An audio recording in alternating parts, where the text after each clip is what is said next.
कहानी की शुरुआत होती है इजिप्ट के एक शहर में। जब लिली घर वापस आई तो उसने अपने पालतू पंछी को पिंजरे के नीचे एक काले लिक्विड में गिरा हुआ देखा। उसने घबरा कर अपनी माँ से उसे बचाने को कहा, लेकिन उसकी माँ ने पंछी को उठाया और उसे अपने हाथों से कुचल दिया। इसके बाद लिली के माँ बाप घर के नीचे बने एक तहखाने में गए जो एक काले पिरामिड के नीचे था। वहाँ एक रहस्यमयी पत्थर का ताबूत रखा हुआ था जो इतना भारी था कि उसे खोलने के लिए लिली के पिता को जंजीरों का सहारा लेना पड़ता था। उसके अंदर एक मम्मी लेटी हुई थी और लिली की माँ उसके पास जाकर देखने लगी कि कहीं वो जाग तो नहीं गई। तभी अचानक मम्मी हिली और सारी मोमबत्तियां बुझ गईं। दोनों ने जल्दी से मोमबत्तियां दोबारा जला दी और फिर माँ ने कहा कि मम्मी अभी नहीं जागी है। लेकिन अगले ही पल मम्मी ने अचानक अपनी पट्टियों को तोड़ दिया और ताबूत से जुड़ा हुआ एक हुक सीधा जाकर उसके जबड़े में घुस गया। उसने उसे हवा में उठा दिया और मार डाला। उसी वक्त उस ताबूत का ढक्कन अचानक से बंद हो गया और अंदर बंद मम्मी उसे पीटने लगी।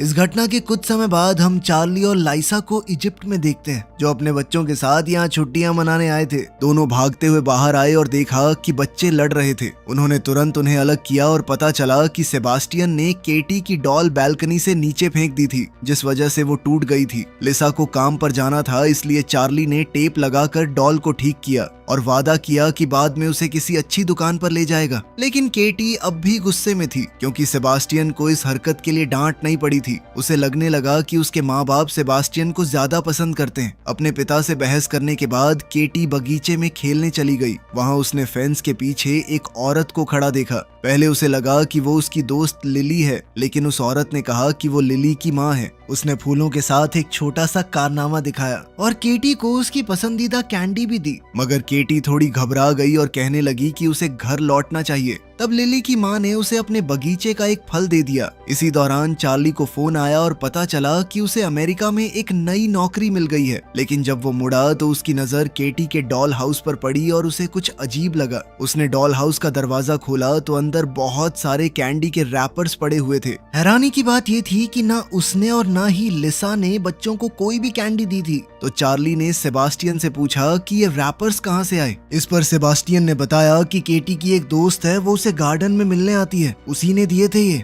उधर केटी जैसे ही फल पकड़ने लगी, लिली की माँ ने माफी मांगी और धीरे धीरे कोई मंत्र पढ़ने लगी। अचानक वो फल फट गया और उसके अंदर से एक कीड़ा निकला। वो सीधा केटी के मुंह के अंदर घुस गया। अचानक केटी सांस न ले पाने की वजह से जमीन पर गिर पड़ी। जब तक चार्ली गार्डन में पहुंचा, केटी वहां से गायब हो चुकी थी और फेंस में एक सुराख बना हुआ था। घबराया हुआ चार्ली तुरंत सड़क पर दौड़ा और पड़ोसियों से पूछने लगा कि क्या उन्होंने केटी को कहीं देखा है। तभी अचानक रेतीले तूफान के आने का अलार्म बजने लगा और चार्ली ने एक औरत को बच्ची के साथ भागते देखा। वो तुरंत उनके पीछे दौड़ पड़ा। कुछ देर तक वो उस औरत का पीछा करता रहा, लेकिन तेज आंधी और लोगों में मची अफरा तफरी की वजह से वो औरत भाग निकली। फिर बाद में पुलिस स्टेशन में डिटेक्टिव डीलिया लिसा और चार्ली से बात कर रही थी। दोनों ने उसे बताया कि केटी गायब हो गई है और उसे कैंडी रैपर्स भी दिखाए। डीलिया के बॉस ने उसे पहले परिवार की ही जांच करने को कहा क्योंकि उन्हें शक था कि शायद बच्ची को उन्होंने ही मारा हो। चार्ली को उनकी भाषा थोड़ी बहुत समझ आ गई और वो इस बात से बहुत ज्यादा गुस्सा हो गया। फिर इस घटना के 8 साल बाद हम देखते हैं कि ये परिवार न्यू मैक्सिको में रह रहा था। फिर भी उन्होंने केटी का कमरा बिल्कुल वैसे ही संभाल कर रखा हुआ था। अब उनकी एक और बेटी थी जिसका नाम माँ था और वो पूरी तरह तंदुरुस्त थी। लिसा की कैथलिक माँ कार्मेन भी उनके साथ ही रहती थी। केटी के गायब होने के बाद से ये परिवार कभी छुट्टियों पर नहीं गया था। उधर इजिप्ट के पूर्वी रेगिस्तान में एक लड़का अपनी साइकिल ठीक कर रहा था। तभी उसके पीछे अचानक एक हवाई जहाज क्रैश हो गया। आवाज सुनकर वो जांच करने गया और जंगल के अंदर उसे जहाज का मलबा मिला। पायलट की लाश जमीन पर पड़ी थी और उसके पास एक आंख भी पड़ी हुई थी। जब लड़के ने ऊपर देखा तो को पायलट एक पेड़ में बुरी तरह घुसा हुआ लटक रहा था। ये मंजर देखकर वो बेहद घबरा गया, वहां से भागा, लेकिन फिर थोड़ी दूर जाते ही गिर पड़ा, बिल्कुल उस पत्थर के ताबूत के सामने। कुछ समय बाद हम देखते हैं कि रिसर्चर्स परेशान बैठे थे क्योंकि उनकी टीम किसी भी मशीन की मदद से उस पत्थर के ताबूत के अंदर नहीं देख पाई थी। आखिरकार उन्होंने उसे खोलने का फैसला किया। उन्होंने पहले कभी इस तरह का ताबूत नहीं देखा था। फिर अंदर उन्हें एक मम्मी मिली। वो धीरे धीरे उस पर लिपटे कपड़े हटाने लगे और उन्हें उन पर बने कुछ अजीब निशान नजर आए। मम्मी के हाथों के नाखून बहुत लंबे थे, पर हैरानी की बात ये थी कि उसकी चमड़ी अभी भी ताजी लग रही थी। जब उन्होंने चेहरे से कपड़ा हटाया गया तो सब हैरान रह गए। अंदर एक जवान लड़की थी। जैसे ही वो उसकी तस्वीरें लेने लगे तो वो मम्मी अचानक से जाग गई। उसकी आंखें पूरी तरह काली हो गई और उसके मुंह से एक कीड़ा बाहर निकला। वो सार्कोफेगस के अंदर तड़पने लगी और जोर जोर से चीखने लगी। उधर न्यू मैक्सिको में चार्ली और लिसा को अमेरिका की एम्बेसी से फोन आया। उन्हें बताया गया कि केटी जिंदा मिल गई है। ये खबर सुनते ही दोनों तुरंत कायरो के लिए निकल पड़े। वहाँ एक डॉक्टर ने उन्हें चेतावनी दी कि केटी ने बहुत ज्यादा ट्रॉमा और भूख का सामना किया है। वो गहरे शॉक की हालत में थी, इसलिए उसका व्यवहार अजीब हो सकता था। डॉक्टर ने कहा कि किसी भी अचानक हरकत या तेज आवाज से बचना होगा। इसी वजह से उसे दवाइयां देकर सुलाया गया था। जब उसके माँ बाप आखिरकार उसके कमरे में गए तो उन्होंने देखा कि केटी का शरीर अब थोड़ा बदला लग रहा था। जब वो प्यार से उससे बात करने लगे तब उनकी नजर कुछ खरोचों पर पड़ी। डॉक्टर ने बताया कि हॉस्पिटल लाने के बाद केटी बार बार अपने आप को नोच रही थी। लिसा ने उसकी धड़कन सुनी और डॉक्टर ने बताया कि शारीरिक रूप से केटी अब भी काफी मजबूत थी। तभी केटी ने अपना एक हाथ हिलाया ताकि उसके माँ बाप उसका हाथ पकड़ सके, लेकिन अगले ही पल उसे एंजाइटी का दौरा पड़ने लगा। केटी को थोड़ा समय देने के लिए उसके माँ बाप कमरे से बाहर आ गए, लेकिन बाहर आते ही लिसा फूट फूट कर रोने लगी। इसके बाद डीलिया ने उन्हें उस रहस्यमयी सार्कोफेगस की तस्वीरें दिखाई जो लगभग 3000 साल पुराना था। उसने बताया कि केटी उस प्लेन में ले जाई जा रही थी जो क्रैश हो गया था। डीलिया को शक था कि केटी इंसानी तस्करी का शिकार बनी थी। अगले दिन चार्ली और लिसा केटी को घर ले आए। उसे देखकर उसके भाई बहन भी काफी घबरा गए। व्हीलचेयर को मुश्किल से सीढ़ियों पर चढ़ाया गया और केटी को उसके बेड पर लिटा दिया गया। फिर कार्मेन ने अपनी पोती के लिए प्रार्थना की और उसके माथे पर किस किया, लेकिन अचानक केटी सीधी बैठ गई और उसने कार्मेन के सिर पर जोर से अपना सिर दे मारा। उसके बाद उसका शरीर अजीब तरह से पीछे की तरफ मुड़ने लगा और वो बेड के ऊपर हवा में तैरने लगी। फिर उसकी पीठ से डरावनी क्रैक की आवाज आई और वो धड़ से बेड पर गिर पड़ी। अचानक उसका शरीर फिर से तड़पने लगा। चार्ली ने उसे पकड़कर रोक लिया ताकि लिसा उसे नशे की दवाई दे सके। फिर उस रात चार्ली जवाब ढूंढने के लिए सार्कोफेगस और उस पर लपेटे हुए कपड़े की तस्वीरें देखने लगा। उधर लिसा केटी के पास बैठी थी और उसे पुरानी फैमिली फोटोज दिखाते हुए उनकी पुरानी जिंदगी के बारे में बात कर रही थी, लेकिन केटी बस तकिए पर गिरकर चुप पड़ी रही। कुछ देर बाद जब चार्ली अपनी पत्नी को देखने गया तो उसने लिसा को केटी के बेड पर सोता हुआ पाया, लेकिन केटी वहां नहीं थी। अब दोनों घबरा कर उसे ढूंढने लगे। इसी बीच माँ की नींद कुछ अजीब आवाजों से खुल गई। उसने तुरंत सेबास्टियन को जगा दिया और जब उसने भी दीवारों के अंदर से आती हुई वो अजीबोगरीब आवाजें सुनी तो वो भी घबरा गया। अचानक ऐसा लगा जैसे दीवार के अंदर कुछ हिल रहा हो। सेबास्टियन ने तुरंत एक बैट उठा लिया, लेकिन कुछ करने से पहले ही उसके माँ बाप वहाँ पहुँच गए। फिर लिसा ने दीवार में बना हुआ एक छोटा दरवाजा खोला, लेकिन उसके सामने से कोई चीज तेजी से भाग गई और वो डर गई। वो दीवार के अंदर घुसी और उसने देखा कि केटी कुछ बॉक्सेस के पीछे छुपी हुई थी, लेकिन जैसे ही केटी ने उसकी आवाज सुनी वो भाग निकली। फिर एक डरावनी चेस शुरू हो गई। इधर चार्ली दूसरी तरफ से आवाजों का पीछा करते हुए उनके साथ साथ दौड़ने लगा।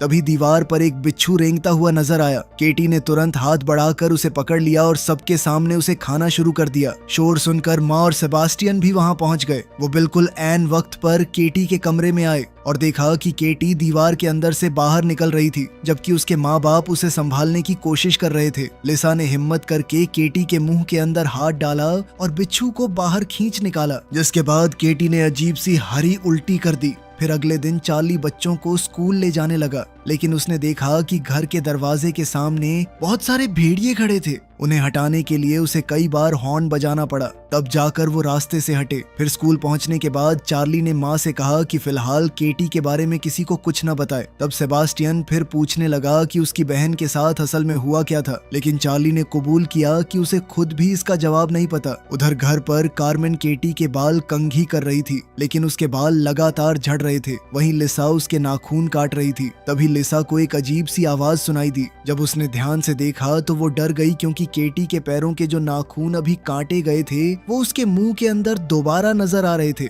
इस बीच चार्ली केटी के कमरे की दीवार वाली खिड़की पर ताला लगा रहा था कि तभी उसकी नजर गलीचे के नीचे एक खून के दाग पर पड़ी। जब उसने गलीचा उठाया तो उसका खून जम गया। नीचे एक काला चिपचिपा पदार्थ फैला हुआ था। जो लकड़ी को धीरे धीरे खराब कर रहा था। उधर लिसा जब केटी का आखिरी नाखून काटने लगी तो वो इतना सख्त था कि उसे ज्यादा जोर लगाना पड़ा। इस वजह से नाखून के साथ उसकी काफी सारी चमड़ी भी उखड़ गई। अचानक चार्ली को कार्मेन की चीख सुनाई दी। वो तुरंत बाथरूम की तरफ भागा और देखा कि दोनों औरतें जमीन पर गिरी हुई थी, लेकिन केटी वहां नहीं थी। तभी एक आवाज सुनकर उसने देखा कि केटी सीढ़ियों से नीचे भाग रही थी। पास में दीवार पर खून से बना एक हाथ का निशान भी था। जब चार्ली ने एक दरवाजा खोला तो उसने देखा कि केटी बहुत दर्द में थी और एक लोहे की रॉड से अपने पैर को बार बार मार रही थी, जैसे वो उसे अलग कर देना चाहती हो। कुछ देर बाद हम देखते हैं कि केटी को फिर से दवाइयां देकर बेड पर लिटा दिया गया और लिसा ने उसके पैर पर पट्टी बांध दी थी। चार्ली ने कहा कि उन्हें केटी को किसी स्पेशल हॉस्पिटल में भेजना चाहिए, लेकिन लिसा ने साफ मना कर दिया। वो अपनी बेटी को दोबारा खोना नहीं चाहती थी। तभी दोनों के बीच कॉरिडोर में बहस शुरू हो गई। इसी दौरान चार्ली को एहसास हुआ कि लिसा अब भी केटी के गायब होने के लिए उसे दोष देती है, लेकिन चार्ली ने याद दिलाया कि उसे भी उस कैंडी वाली दोस्त के बारे में कुछ पता नहीं था। ये बात सुनकर लिसा और ज्यादा दुखी हो गई और उसने चार्ली के मुंह पर दरवाजा बंद कर दिया। फिर बेडरूम में लिसा रोते हुए केटी से बात करने की कोशिश करने लगी। वो उससे बोलने के लिए कह रही थी, लेकिन जब कोई जवाब नहीं मिला तो गुस्से में उसने केटी को हल्का सा झंझोड़ दिया। इसके जवाब में केटी ने उसके मुंह पर थूक दिया। वहीं दूसरी ओर बाथरूम में चार्ली को केटी की उखड़ी हुई चमड़ी का टुकड़ा मिला। ध्यान से देखने पर उसे उस पर कुछ अजीब निशान दिखे। फिर अपने डेस्क पर जाकर उसने चमड़ी की परतें अलग की और हैरान रह गया जब उसने देखा कि उस पर बने निशान बिल्कुल वैसे थे जो सार्कोफेगस के कपड़े पर बने हुए थे। फिर अगले दिन चार्ली एक आर्कियोलॉजी प्रोफेसर के पास गया और उसे निशान की तस्वीरें दिखाई। प्रोफेसर ने बताया कि ये तो एंशिएंट इजिप्ट की एक भाषा है, ये तुम्हें कहाँ से मिली? तब चार्ली ने उससे गुजारिश की कि वो इसे पढ़ने की कोशिश करे। उस रात चार्ली केटी का हाथ पकड़कर उसके पास बैठा रहा और रोते हुए उससे माफी मांगने लगा। तभी उसने एक अजीब सी आवाज सुनी। ध्यान से सुनने पर उसे समझ आया कि केटी के मुंह की लगातार क्लिक करने वाली आवाजें असल में मॉर्स कोड थीं। चार्ली ने तुरंत नोटबुक निकाली और सारे सिग्नल्स लिखने लगा। फिर वो दौड़कर केटी की पुरानी चीजें ढूंढने गया, जिसमें एक मॉर्स कोड गाइड भी थी। जब उसने मैसेज को डिकोड किया तो वो बार बार सिर्फ एक ही नाम दिखा रहा था, लिली। चार्ली ने तुरंत डीलिया को फोन करके ये बात बताई।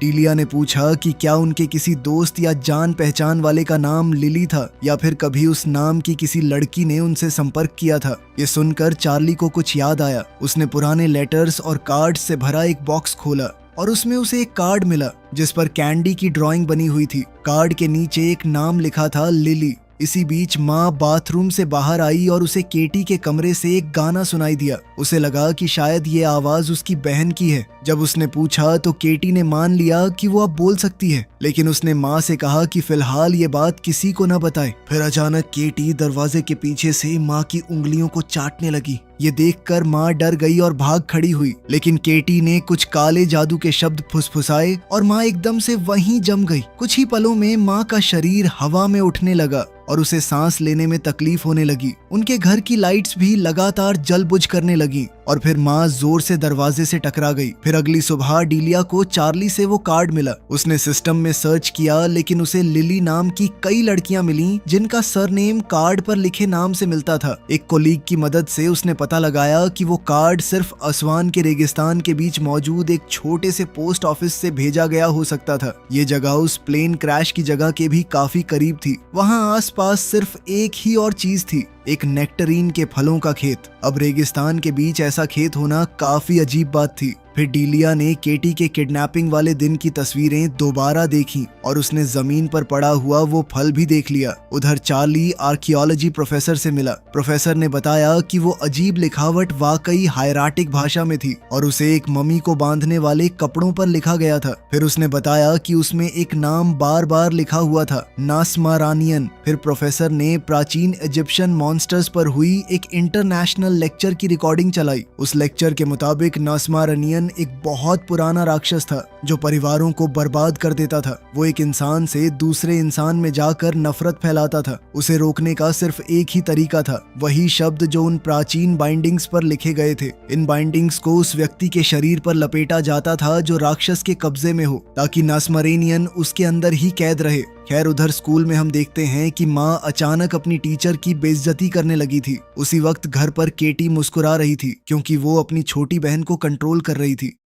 वहीं इजिप्ट में डीलिया उस खेत तक पहुंच गई। उसने दरवाजा खटखटाया लेकिन किसी ने जवाब नहीं दिया। आखिरकार उसने पिछले दरवाजे से अंदर घुसने का फैसला किया और घर के हर कमरे की तलाशी लेने लगी। कुछ देर बाद उसे एक पिरामिड मिला और उसके साथ एक चेन मैकेनिज्म भी जो तहखाने का रास्ता दिखा रहा था। फिर डीलिया नीचे उतरी और वहां उसने वो जगह देखी जहां पहले सार्कोफेगस रखा हुआ था। जब वो वापस घर के अंदर आई और फोन इस्तेमाल करने की कोशिश की तो वहां कोई सिग्नल नहीं था। तभी उसकी नजर सामने के खुले हुए दरवाजे पर पड़ी। अगले कमरे में उसे किसी की मौजूदगी महसूस हो रही थी। डीलिया ने तुरंत अपनी गन निकाली और जोर से कहा कि वो पुलिस है। ये सुनते ही वो साया भागने लगा। अचानक लिली की माँ सामने आ गई और चाकू लेकर डीलिया पर हमला करने की कोशिश की। तब अपनी जान बचाने के लिए डीलिया ने गोली चला दी और उसे गिरा दिया। उसके बाद डीलिया ने केटी के बारे में पूछने की कोशिश की, लेकिन तभी उसकी नजर दरवाजे पर खड़ी लिली पर पड़ी। लिली तुरंत भाग गई और डीलिया उसके पीछे दौड़ पड़ी। लंबी दौड़ के बाद डीलिया ने उसे एक चट्टान के किनारे पर घेर लिया, लेकिन लिली लगातार जमीन खोदती जा रही थी। उसे रोकने के लिए डीलिया ने आसमान की तरफ गोली चला दी।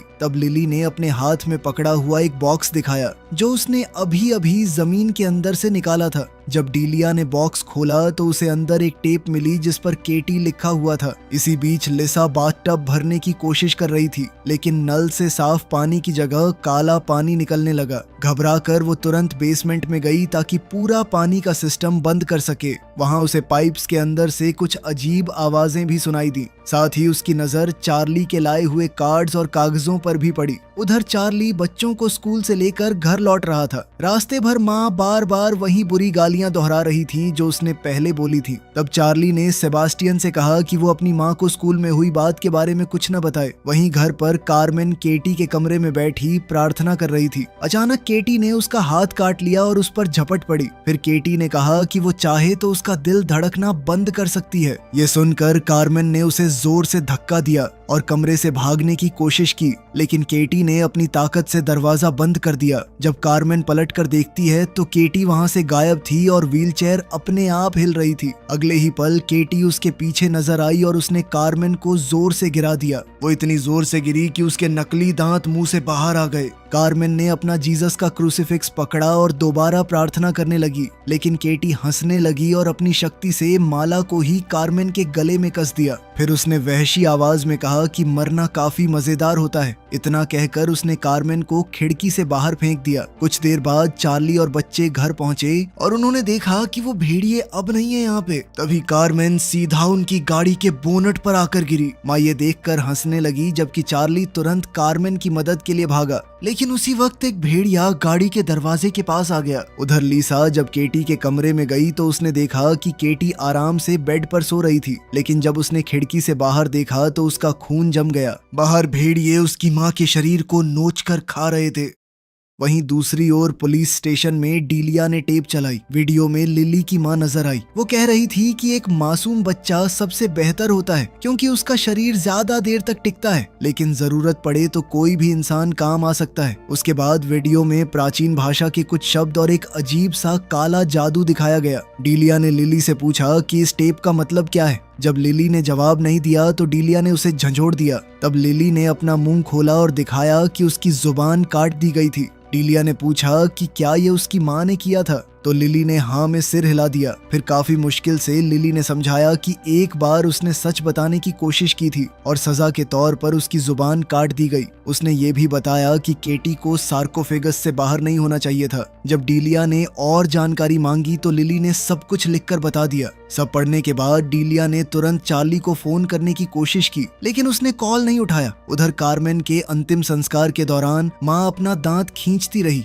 जब तक कि वो जड़ से निकल नहीं गया। वहीं चार्ली केटी के बंद कमरे के बाहर बैठा हुआ था। तब सेबास्टियन आया और उसे बताया कि उसकी माँ उसे बुला रही है। चार्ली फिर लिसा के पास गया। इस बार लिसा भी मान चुकी थी कि केटी को किसी खास हॉस्पिटल में भेजना ही पड़ेगा। इसी दौरान सेबास्टियन केटी के कमरे के बाहर पहरा दे रहा था। तब उसने अंदर से केटी की आवाज सुनी। केटी बहुत प्यार और मासूमियत से बोल रही थी कि वो भी सबके साथ रहना चाहती है। ये सुनकर सेबास्टियन डर गया। वो दौड़कर अपने कमरे में चला गया और हेडफोन्स पहनकर खुद को उस आवाज से दूर करने की कोशिश करने लगा, लेकिन सेबास्टियन के दिमाग में अब भी केटी की आवाज गूंज रही थी। केटी उससे पूछ रही थी कि क्या उसे वो गुड़िया याद है जो उसने बैल्कनी से नीचे फेंक दी थी। फिर उसने कहा कि उसी बात से उसे भी ग्रैंडमा को फेंकने का आइडिया मिला था। उधर किचन में माँ के सारे दांत टूट चुके थे। छत पर एक दाग नजर आ रहा था जो बिल्कुल केटी के कमरे में मिले खून के दाग जैसा था। कुछ ही देर में वो हिस्सा टूट गया और अचानक उसमें से केटी बाहर आ गई। फिर माँ कार्मेन के ताबूत के पास गई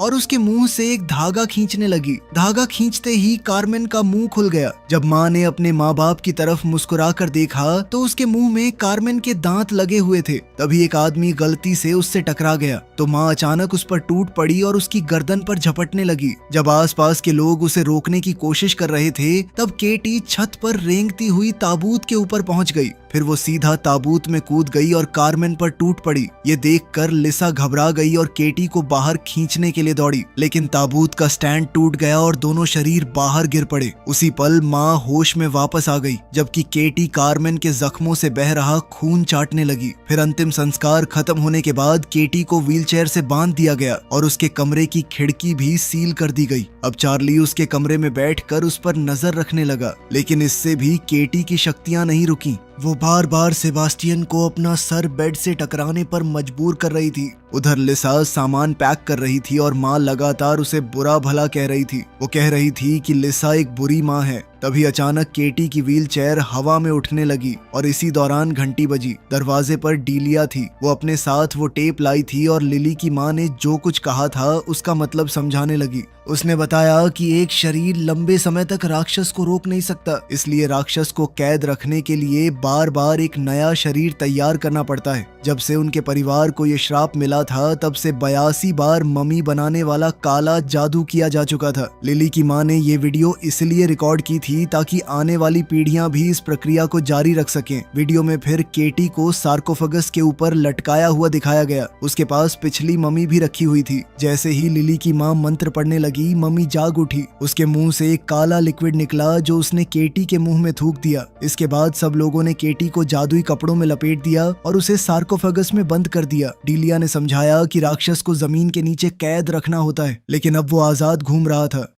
उसी वक्त केटी ने अपनी शक्तियों से सेबास्टियन को अपने पास बुला लिया। फिर सेबास्टियन खिड़की तोड़कर उसके कमरे में घुस गया। फिर उसने केटी की मदद की और उसके शरीर से सारी पुरानी चमड़ी हटा दी, जिससे उसकी नई चमड़ी बाहर आ गई। उधर लिसा अपनी बेटी को बचाने के लिए घबराहट में दौड़ रही थी, मगर इसी बीच डीलिया ने कोई आवाज सुनी। उसे पता नहीं था कि कार्मेन अपने ताबूत से बाहर आ चुकी थी। अब डीलिया तुरंत ऊपर भागी और लिसा के साथ मिलकर कमरा खोलने की कोशिश करने लगी। बाहर एक भयानक तूफान पूरे घर को घेर चुका था। वहीं लिविंग रूम में चार्ली अब भी टीवी के सामने सन्न बैठा हुआ था। तभी उसने एक आवाज सुनी। जब उसने पलट कर देखा तो उसके होश उड़ गए। उसने देखा कि कार्मेन वहां बैठी अपने ही अंतिम संस्कार का खाना खा रही थी। कार्मेन ने फिर चार्ली को गंदे इशारे करके अपने पास बुलाया, लेकिन उसी वक्त चार्ली को लिसा की मदद के लिए चीखने की आवाज सुनाई दी, इसलिए वो तुरंत वहां से भाग गया। उधर लिसा और डीलिया मिलकर दरवाजा खोलने की कोशिश कर रही थी। वो सफल होने ही वाले थे कि तभी केटी की ताकत ने उन्हें पीछे धकेल दिया।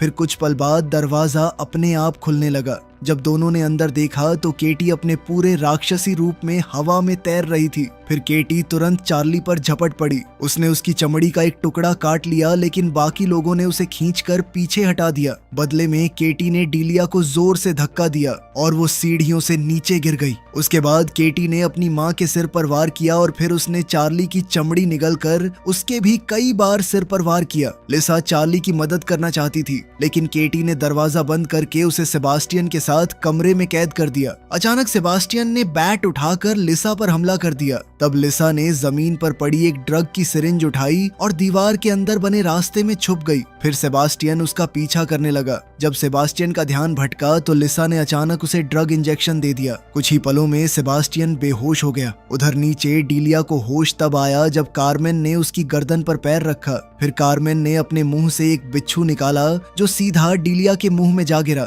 उसके बाद उसने डीलिया को छोड़ दिया। अब डीलिया ने तुरंत खुद को संभाला और कार्मेन को लात मार दी। इससे कार्मेन का सिर रेलिंग में फंस गया, लेकिन उसी वक्त बिच्छू की पूंछ डीलिया के गले को अंदर से काटने लगी। दर्द के बावजूद डीलिया ने अपने गले के अंदर हाथ डालकर बिच्छू को बाहर खींच लिया। उधर दूसरी ओर केटी चार्ली का गला दबाने की कोशिश कर रही थी। चार्ली ने उसे जोर से धक्का देकर अलग किया और फिर वो रेंगता हुआ सीढ़ियों तक जा पहुंचा और डीलिया से मिल गया। इसके बाद दोनों भागते हुए बेडरूम की तरफ गए। रास्ते में चार्ली ने डीलिया से कहा कि वो मंत्र के शब्द याद रखे। फिर जैसे ही केटी ने दोबारा अपने पिता पर हमला किया तो चार्ली ने उसे जोर से पकड़ लिया। तभी डीलिया ने मंत्र पढ़ना शुरू कर दिया। उसके गले में छेद हो चुका था, इसलिए उसने एक हाथ से उसे दबाए रखा। अब केटी लगातार तड़प रही थी और वो खुद को नोचने लगी। आखिरकार चार्ली ने उसे जोर से जमीन पर गिरा दिया। तभी लिसा भी कमरे में आ गई। चार्ली ने उसकी तरफ देखकर माफी मांगी और अगले ही पल केटी ने अपने मुंह से सारा काला लिक्विड चार्ली के मुंह में उगल दिया।